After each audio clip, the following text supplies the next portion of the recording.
In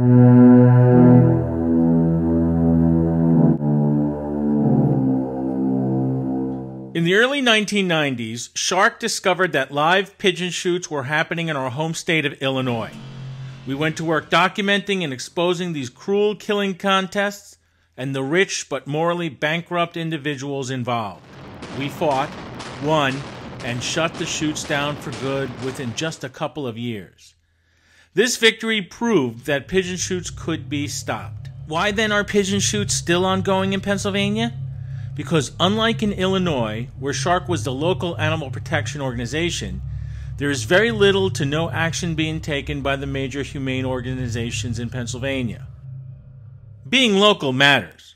No matter what issue it is, if you live there, your view holds more weight with other local residents, the media, and political leaders. In the case of the Philadelphia Gun Club, or PGC, there are two wealthy humane organizations, the Bucks County SPCA and the Women's Humane Society, that are just miles from where the PGC slaughters thousands of pigeons every year. Yet neither of these organizations has documented abuse, rescued wounded pigeons, protested, leafleted, engaged local media, or done anything to seriously impact the PGC slaughters. You can see how close these two organizations are to the pigeon shoots. Now look at how far Shark is from them. Most of Shark's personnel have traveled thousands of miles over the past half year in the long trips from Illinois to Pennsylvania. We shouldn't be the only animal protection group doing this. The Bucks County SPCA and the Women's Humane Society bring in millions of dollars annually, and they have many more millions in the bank. If they wanted to, these two organizations could use just a fraction of their wealth against some of the worst animal abuse in Pennsylvania that exists right under their noses. But they do not. This poor animal had been shot, and then she fell into the Delaware River. See how she struggled? She didn't want to die choking on the freezing water. She didn't want to bleed and then drown. She wanted to live.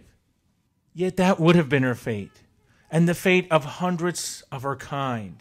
And tens of thousands, if not hundreds of thousands of pigeons will continue to be slaughtered for fun if Pennsylvania's humane organizations do not finally stand up and do what's needed to shut these shoots down forever.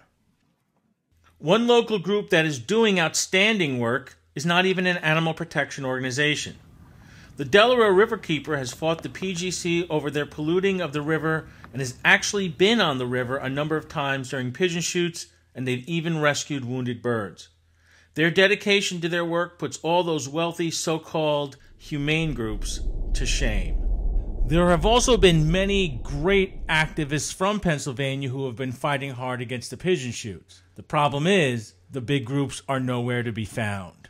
This poor bird, like hundreds of other victims, was shot, and then she fell into the Delaware River where she died. This bird was wounded, but because we were there, we were able to rescue her. We couldn't save the first bird, but we did save the second. Her name is Jamie. If Shark had stayed home that day, if we had relied on the two multi-million-dollar humane groups to take action, Jamie too would have died on the harsh rocks, alone, cold, and no one would have known that it had happened. March 8th was the last shoot the PGC held for the 2013-2014 shooting season. It wasn't supposed to be, but because of Shark's hard work, we stopped the shoots this year cold. Thousands of lives have been saved. If a handful of people from Illinois and New Jersey can do so much and save so many lives, then imagine what would happen if people from Pennsylvania stood up and fought for these birds. Pennsylvania's humane leadership wasn't always in such a vacuum. People like the late, great Ed Blotzer, Eric Hendricks, John Seaton, Clayton Hulsizer worked tirelessly to end pigeon shoots.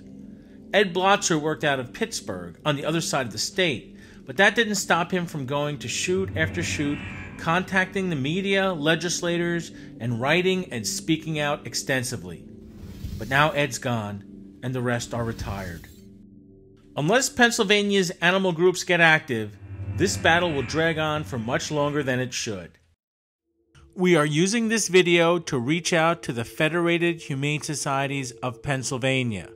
Federated Humane calls itself the, quote, nation's oldest active federation of animal welfare organizations, and that, quote, Federated Humane leads the way in ensuring that Pennsylvania's anti-cruelty laws are enforced.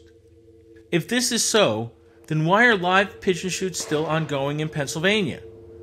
Where is the effort to document the cruelty for legal cases? Where are the protests, the leafleting, and public outreach? Where are the billboards and advertisements? In other words, where is the actual work? It's not enough for Buck's SPCA or Women's Humane to have a lonely webpage saying that they are against pigeon shoots. Passing legislation requires a serious public education campaign, one that does not exist now.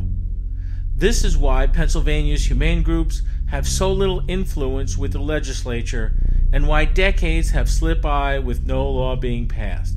Shark is reaching out to Federated Humane and challenging them to get to work. Let's show animal abusers that time has come to shut down live pigeon shoots in Pennsylvania, just as we did in Illinois. Shark has shown that you can fight and save lives at pigeon shoots. Though blood may stain your clothes, at least it doesn't stain your soul. That shame falls upon those who spill the blood and those who choose to do nothing to stop it.